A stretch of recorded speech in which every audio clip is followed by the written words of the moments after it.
ಇದು ನಿಜ ಇದೆ. ನಿಮ್ಮ ಮನೆ ಕಳಿಸ್ಬೇಕಾದ್ರೆ ಮನೆ ಕಳಿಸ್ತೀವಿ, ವಿಧಾನಸೌಧ ಕಳಿಸ್ಬೇಕಾದ್ರೆ ಕಳಿಸ್ತೀವಿ.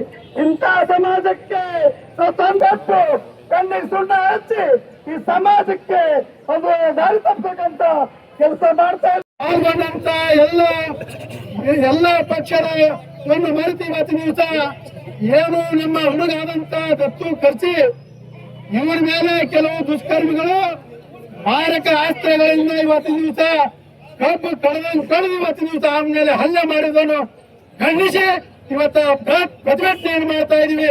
ಈ ಪ್ರತಿಭಟನೆಯಲ್ಲಿ ಭಾಗವಹಿಸಿದಂತ ಎಲ್ಲರಿಗೂ ಧನ್ಯವಾದಗಳು ಹೇಳ್ತಾ ಇದ್ದೀವಿ. ಬಂಧುಗಳೇ, ನಿಮಗೆ ಹೇಳೋದೇನಂದ್ರ ಇತ್ತೀಚಿನ ದಿನಗಳಲ್ಲಿ ಇವತ್ತಿನ ದಿವಸ ಕೋಲಿ ಕಬ್ಬಡಿಗ ಸಮುದಾಯ ಮತ್ತು ತಳವಾರ ಸಮಾಜದ ಮೇಲೆ ನಿರಂತರವಾದಂತಹ ಒಂದು ಹಲ್ಲೆ ನಡೀತಾ ಇವೆ.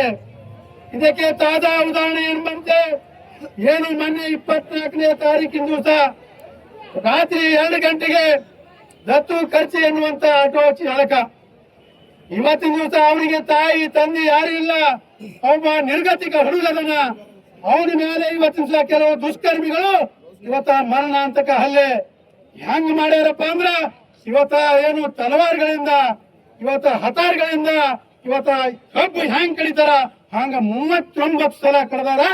ಇಡೀ ನಾಗರಿಕ ಸಮಾಜ, ಇಡೀ ಪೊಲೀಸ್ ಇಲಾಖೆಗೆ ತಲೆ ತಗ್ಗಿಸುವಂತ ವಿಚಾರದ ಬಂಧುಗಳು ಇವತ್ತು ಸರ್ಕಾರಕ್ಕೆ ನಾಚಿಕೆ ಮಾನವ ಮರ್ಯಾದೆ ಲಜ್ಜೆಗೆಟ್ಟ ಸರ್ಕಾರಕ್ಕೆ ಏನಾದ್ರೂ ಇದ್ರೆ ಇವತ್ತಿನ ದಿವಸ ನೀವು ಹೆಂಗ ಆರೋಪಿಗಳನ್ನು ಬೀದರ್ದಾಗ ಹಿಡಿದು ಕಲಬುರಗಿ ತಂದು ಎನ್ಕೌಂಟರ್ ಮಾಡ್ತಿರಲ್ಲ, ಅವತ್ತೇ ಆರೋಪಿಗಳು ಹಿಡಿದು ನಿಜವಾಗ್ಲೂ ನಿಮ್ಮಲ್ಲಿ ದಮ್ಮ ತಾಕತ್ತಿತ್ತು ಅವತ್ತೇ ನೀವು ಎನ್ಕೌಂಟರ್ ಮಾಡ್ಬೇಕಾಗಿತ್ತು. ಯಾಕೆ ಮಾಡಲಿಲ್ಲ ನೀವು? ಇನ್ನೊಂದು ಪ್ರಶ್ನೆಯನ್ನ ಕೇಳಕ್ಕೆ ಇಷ್ಟಪಡ್ತೀನಿ ಸರ್ಕಾರಕ್ಕೆ. ಇವತ್ತಿನ ದಿವಸ ಈ ಸಮಾಜದಲ್ಲಿರುವಂತ ಯಾವುದೇ ಕಡು ಬಡವ ಇರಲಿ, ಅವನಿಗೆ ಸಂಪೂರ್ಣವಾದ ಜವಾಬ್ದಾರಿ ಸರ್ಕಾರದಿರ್ತದೆ. ಆ ಹುಡುಗರಿಗೆ ತಂದೆ ತಾಯಿ ಯಾರು ಇಲ್ಲ, ಅವೊಬ್ಬ ನಿರ್ಗತಿಕ ಹುಡುಗದನ ಕ್ಷುಲ್ಲಕ ಕಾರಣಗಳಿಂದ ಇವತ್ತಿನ ದಿವಸ ಆರೋಪಿಗಳು ಇವತ್ತಿನ ದಿವಸ ಅಂತ ಮಾರಕಾಸ್ತ್ರಗಳಿಂದ ಅವನ ಜೀವ ಅವತ್ತೇ ಹೋಗ್ಬೇಕಾಗಿತ್ತು. ಆದ್ರ ಇವತ್ತಿನ ದಿವಸ ಅವರ ತಾಯಿ ತಂದೆ ಮಾಡಿದ ಪುಣ್ಯದಿಂದ ಇವತ್ತು ಬದುಕುಳಿತಾ ಇದ್ದಾನೆ, ಸಾವು ಬದುಕಿನ ಜೊತೆ ಇವತ್ತು ಹೋರಾಟ ಮಾಡ್ತಾ ಇದ್ದಾನೆ. ಆದ್ರೆ ಜಿಲ್ಲಾಡಳಿತ ಪೊಲೀಸ್ ಇಲಾಖೆ ಮಾತ್ರ ಚಕ್ಕಂದ ಆಡ್ತಾ ಇದೆ. ಪೊಲೀಸ್ ಇಲಾಖೆ ಮತ್ತು ಜಿಲ್ಲಾಡಳಿತ ಚಕ್ಕಂದ ಆಡ್ತಾ ಇದೆ. ಜನಪ್ರತಿನಿಧಿಗಳು ಇದು ಸತ್ತಂಗಾಗ್ಯಾರ. ಯಾಕೆ ನಿಮ್ಗೆ ಇವತ್ತಿನ ದಿವಸ ಆ ಒಬ್ಬ ವ್ಯಕ್ತಿಗೆ ಸುಮಾರು 10-12 ಲಕ್ಷ ಇವತ್ತಿನ ದಿವಸ ಸಲುವಾಗಿ ಇವ್ರಿಗೆ ಎಷ್ಟು ಸರ್ಟಿಫಿಕೇಟ್ ಕುಳ್ಳಾತರವಾಗಿ ಮಾಡಿದ್ದು ನೀವೇ. ಇವತ್ತು ಬಹಿರಂಗವಾಗಿ ಹೇಳ್ತಾ ಇದ್ದೀನಿ. ನಿಜವಾಗ್ಲೂ ನಿಮ್ಗೆ ಅದೇನಾದ್ರೂ ಕೂಡ ಇವ್ರ ಬಗ್ಗೆ ಕಳಕಳಿ ಇವತ್ತೇನು ಕಾಳಜಿ ಇತ್ತಪ್ಪ ಅಂದ್ರೆ ಕರ್ಸ DC ಯಾಕೆ ನೀವು ನಾಟಕ ಮಾಡ್ತೀರಿ? ಹುಡುಗರಿಗೆ ತಿಳ್ಕೊಂಡ್ರಿ ಪ್ರಜಾಪ್ರಭುತ್ವ ತಿಳ್ಕೊಂಡ್ರಿ. ಡೆಮಾಕ್ರಸಿ ಇದೆ, by the people, for the people, to the people. ಆದ್ರ ಇದು ಬೈ ದಿ ಪೀಪಲ್. ನೀವು ಬೈ ದಿ ಪೀಪಲ್ ಅಷ್ಟೇ ಅನ್ವಯ ಮಾಡ್ಕೊಂಡಿದ್ದೀವಿ. ಬೆಳಗಾವದಲ್ಲಿ ಹೋಗ್ತೀರಿ, ಮೀಟಿಂಗ್ ಮಾಡ್ತೀರಿ, ನಮ್ಮೆಲ್ಲ ಸಮಾಜದವ್ರು ಕರೆಸ್ತೀರಿ, ನಾಳೆ ಕೊಡ್ತೀವಿ ನಾಳೆ ಕೊಡಿಸ್ತೀವಿ. ಯಾಕೆ ಚೆಲ್ಲಾಟ ಆಡ್ತೀವಿ? ಏನ್ರಿ ತೊಂದ್ರೆ? ಇಡೀ ಕರ್ನಾಟಕ ರಾಜ್ಯದಾಗ ಎಲ್ಲಾ ಜಿಲ್ಲೆಗಳಲ್ಲಿ ಇವತ್ತು ದಿವಸ ಸರ್ಟಿಫಿಕೇಟ್ ಕೊಡ್ತಾರ. ಕಲಬುರಗಿ ಜಿಲ್ಲೆದಾಗ ಯಾಕೆ ಕೊಡಲ್ಲ? ಏನ್ ಪ್ರಾಬ್ಲಮ್ ಅದ ನಿಮಗೆ? ಎಲ್ಲಾ ಕಡೆನೂ ಒಂದೇ ಆದೇಶದ. ಒಟ್ಟಿನಲ್ಲಿ ಈ ಸಮಾಜವನ್ನು ತುಳಿಯುವಂತ ಕೆಲಸ ನೀವು ಮಾಡಬಾರ್ದು. ಹಿಂದಕ್ಕೆ ಏನು ನಡೆದು ಸುಮಾರು 50 ವರ್ಷಗಳ ಕಾಲ ಈ ಸಮಾಜ ನಿಮ್ಮ ತಂದೆಯವರಾದಂತ ಡಾಕ್ಟರ್ ಸನ್ಮಾನ್ಯ ಮಲ್ಲಿಕಾರ್ಜುನ ಖರ್ಗೆಜಿ ಅವರಿಗೆ ರಾಜ್ಯದ ಉನ್ನತವಾದಂತಹ ವಿವಿಧ ಹುದ್ದೆಗಳನ್ನು ನೀಡಿದ. ಇವತ್ತಿನ ದಿವಸ ಕೇಂದ್ರದಲ್ಲಿ AICC ಏನು ಅಧ್ಯಕ್ಷರನ್ನಾಗಿ ಮಾಡ್ಲಿಕ್ಕ ನಮ್ಮ ಸಮಾಜನು ಒಂದು ಅದ ಅಂತ ಹೇಳ್ಕೊಂಡು ನೆನಪು ಮಾಡ್ಕೊಂಡು ಹಿಂದೆ ಏನು ಮಾಡಿದ್ರಿ? ಟೋಕ್ರೆ ಕೋಲಿ ಇದ್ದಂತ ಸಂದರ್ಭದಲ್ಲಿ ಎಲ್ಲಾ ಟೋಕ್ರೆ ಕೋಲಿ ಖಲಾಸ್ ಮಾಡಿದ್ರಿ. ಈಗ ಇವತ್ತಿನ ದಿವಸ ಎಲ್ಲಾ ಕಡೆಗೂ ಕೂಡ ಟೆಕ್ನಿಕಲಿ ತಳವಾರ ಪರಿಶಿಷ್ಟ ಪಂಗಡಕ್ಕೆ ಕೊಡ್ತಾ ಇದ್ರು ಕೂಡ ಕಲಬುರಗಿ ಜಿಲ್ಲೆಯಲ್ಲಿ ಕೊಡ್ತಾ ಇಲ್ಲ. ಏನ್ ಮಾಡಿದ್ರಿ? ತಿಪ್ಪಣ್ಣಪ್ಪ ಕಮಕ್ನೂರವ್ರಿಗೆ ಮುಂದಿಟ್ಕೊಂಡು ಇವತ್ತಿನ ದಿವಸ ನಮ್ಗೆ ಹೇಳಿದ್ರಿ. ಹೂ ಅನಿಸ್ರಿ, ಇಲ್ಲೇ ಇದೇ ಸ್ಟೇಜ್ ಮೇಲೆ ಬಂದು ಸನ್ಮಾನ ತಿಪ್ಪಣ್ಣಪ್ಪ ಕಮಕ್ನವ್ರ ಮೇಲೆ ನಮ್ಗೆ ಗೌರವ ಇದೆ. ಅವ್ರು ಬಂದು ಹೇಳಿದ್ರು, ನಿಮ್ಗೆ ನಾವು ಸರ್ಟಿಫಿಕೇಟ್ ಕೊಡಿಸ್ತೀವಿ, ನೀವು ಹೇಳ್ರಿ ಅಂದ್ಬ.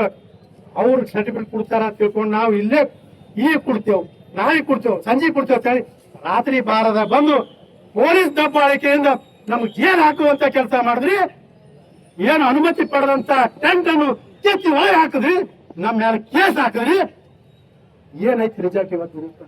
ನೀವೇನು ಜಂತರ್ ಮಂತರ್ನಲ್ಲಿ ಕೂತು 20 ಮಕ್ಕಳು ಆತ್ಮಹತ್ಯೆ ಮಾಡ್ಕೊಂಡಂತೇಳಿ ನೀವೇನು ಹೋರಾಟ ಮಾಡ್ತಾ ಇದೀರಲ್ಲ, ಇವತ್ತ 106 ಈ ತಳವಾರ ಸಮಾಜದವರು ನಿಮ್ಮ ಹೆಸರಿನ ಮೇಲೆ ಇವತ್ತಿನ ದಿವಸ ಜೀವಂತವಾಗಿ ಸಾಯ್ತಾರ ಅನ್ನೋದು ಇವತ್ತಿನ ದಿವಸ ನೆನಪಿಟ್ಕೊಂಡು ಇವತ್ತಿನ ನಾವು ಇಷ್ಟಕ್ಕೆ ಬಿಡಲ್ಲ. ನಿಮ್ಗೆ ಸಮಯಾವಕಾಶ ಕೊಡ್ತಾ ಇದೀವಿ. ಬರುವ 1 ತಿಂಗಳಲ್ಲಿ ಇವತ್ತಿನ ದಿವಸ ಈ ಸಮಾಜದ ಮೇಲೆ ಆಗುವಂತ ಅತ್ಯಾಚಾರಗಳಾಗಿರ್ಬೋದು, ಅನ್ಯಾಯ ಆಗಿರ್ಬೋದು, ಕೊಲೆಗಳಾಗಿರ್ಬೋದು, ಸುಳ್ಳು ಅಟ್ರಾಸಿಟಿ ಕೇಸ್ಗಳಾಗಿರ್ಬೋದು, ಏನೇ ಆದ್ರೂ ಕೂಡ ಇವತ್ತು ಬಂದು ಕಲಬುರಗಿ ಜಿಲ್ಲೆಯಲ್ಲಿ ಬಂದು ನೀವು ಕುಳಿತುಕೊಂಡು ಇವತ್ತಿನ ದಿವಸ ಅಧಿಕಾರಿಗಳ ಜೊತೆ ಮೀಟಿಂಗ್ ಮಾಡ್ರಿ, ಸಭೆ ಮಾಡ್ರಿ, ನಮಗ್ ಕರೆಸಿ. ನಮಗ್ ತಪ್ಪಿತ್ತೆ ನಿಮ್ ಕಾಲ್ ಬೀಳ್ತೇವೆ ನಾವು, ನಮಗ್ ತಪ್ಪಿತ್ತೆ ನಾವು ಕಾಲ್ ಬೀಳ್ತೇವೆ. ಮಾತಾಡ್ತೀರಿ, ನಾ ದಾಖಲಾತಿಯಾಗಿ ಮಾತಾಡ್ತೀನಿ. ಏನ್ ದಾಖಲಾತಿ ಇಟ್ಕೊಂಡು ಮಾತಾಡ್ತೀರಿ? ಬನ್ರಿ, ನಾ ದಾಖಲಾತಿ ತಗೊಂಡು ಬರ್ತೀನಿ. ಯಾಕೆ ಕೊಡೋದು ಇವತ್ತು ತಳವಾರ ಸರ್ಟಿಫಿಕೇಟ್ ತಿಳ್ಕೊಂಡು? ಸುಮ್ಮನೆ ನೀವು ಎಲ್ಲ ಬಾಯಿ ಮಾತಿನಲ್ಲಿ ಏನಾರ ಮಾತಾಡೋದು. ಆದ್ರಿಂದ ನಿಮಗೆ ಕುಳ್ಳಕ್ಕೆ ಆಗ್ಲಿಲ್ಲಪ್ಪ ಅಂದ್ರೆ ಬಿಡ್ರಿ, ಬೇರೆದವ್ರು ಕುರ್ಚಿ ಕೊಡ್ರಿ, ಬೇರೆದವ್ರ ಕೈಲಿ ನಾವು ಮಾಡ್ತೀವಿ. ಕಲಬುರಗಿ ಜಿಲ್ಲೆ ಏನು ಕರ್ನಾಟಕದಲ್ಲಿ ಇದೇವೋ ಏನು ಪಾಕಿಸ್ತಾನದಲ್ಲಿ ಇದೇನು? ಯಾರು ಹೇಳೋರು ಕೇಳೋರು ಯಾರು ಇಲ್ಲ ಇವತ್ತಿನ ದಿವಸ. ನಾವು ಕಲಬುರಗಿ ಜಿಲ್ಲೆಯಲ್ಲಿ ಮನಸ್ಸು ಮಾಡಿದ್ರ ಹಿಂದಿನ ಇತಿಹಾಸನೂ ಕೂಡ ಇದೆ. ಯಾವ MLA ಆಗ್ಬೇಕಾದ್ರೆ MLA ಆಗ್ತಾನ, ಯಾವ ಮನೆಗೆ ಹೋಗ್ಬೇಕಾದ್ರೆ ಮನೆಗೆ ಹೋಗ್ತಾನ, ಯಾವ MP ಆಗ್ಬೇಕಾದ್ರೆ MP ಆಗ್ತಾನ, ಯಾವ ಮನೆಗೆ ಹೋಗ್ಬೇಕಾದ್ರೆ ಮನೆಗೆ ಹೋಗ್ತಾನ. ಏನು ದತ್ತು ಖರ್ಚಿಯವರ ಮೇಲೆ ಇವತ್ತಿನ ದಿವಸ ಮಾರಕಾಸ್ತ್ರಗಳಿಂದ ಇವತ್ತಿನ ದಿವಸ ಕೊಚ್ಚಿ ಇವತ್ತು ಕೊಲೆ ಮಾಡುವ ಪ್ರಯತ್ನ ಏನು ಮಾಡಿದಾರ, ಅವ್ರ ಮೇಲೆ ನಿರ್ದಾಕ್ಷಿಣ್ಯವಾದಂತ ಕಠಿಣವಾದಂತ ಕ್ರಮ ಆಗ್ಬೇಕು. ಸರ್ಕಾರ ಜವಾಬ್ದಾರಿ ತಗೋಬೇಕು.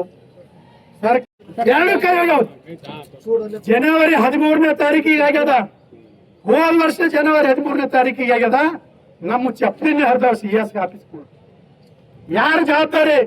ಅವ ದವಾಖಾನೆಗೆ 2 ತಿಂಗಳು ದವಾಖಾನೆ ಬಿದ್ದಾನ. ಆ ಪಂಚಾಯತ್ ಅವ್ರು ಒಬ್ರು ಬಂದಿಲ್ಲ. 9 ಲಕ್ಷ ಖರ್ಚಾಗ್ಯದ. 2 ಎಕರೆ ಹೊಲ ಅದ, 2 ಎಕರೆ ಹೊಲನೂ ಮಾರ್ಯಾನ, 2 ಎಕರೆ ಹೊಲನೂ ಮಾರಿನ. ಈಗ ರೋಡಿಗೆ ಬಂದು ಕೂತಾನ. ಯಾರು ಹುಯಿತಿ ರೆಸ್ಪಾನ್ಸಿಬಿಲಿಟಿ? DC ಕೇಳಿದ್ರೆ ನಾ ಹಚ್ಕೊಳ್ಳಲ್ಲ, CS ಕೇಳಿದ್ರೆ ನಾ ಹಚ್ಕೊಳ್ಳಲ್ಲ, ಇವ ಕೇಳಿದ್ರೆ ನಾ ಹಚ್ಕೊಳ್ಳಲ್ಲ. ಯಾರು ಕೇಳ್ಬೇಕಿವ್ರಿ? ಇಂಥ ಪರಿಸ್ಥಿತಿ. ಆದ್ದರಿಂದ ಇವತ್ತಿನ ದಿವಸ ಸರ್ಕಾರ ಎಚ್ಚೆತ್ತುಕೊಂಡು ನಮ್ಮ ಲಕ್ಷ್ಮಣ ಖರ್ಚಿಯವರಿಗೆ ಇವತ್ತಿನ ದಿವಸ 25 ಲಕ್ಷ ಖರ್ಚಿಯವರಿಗೆ 25 ಲಕ್ಷ ರೂಪಾಯಿ ಪರಿಹಾರವನ್ನು ಕೊಡಬೇಕು.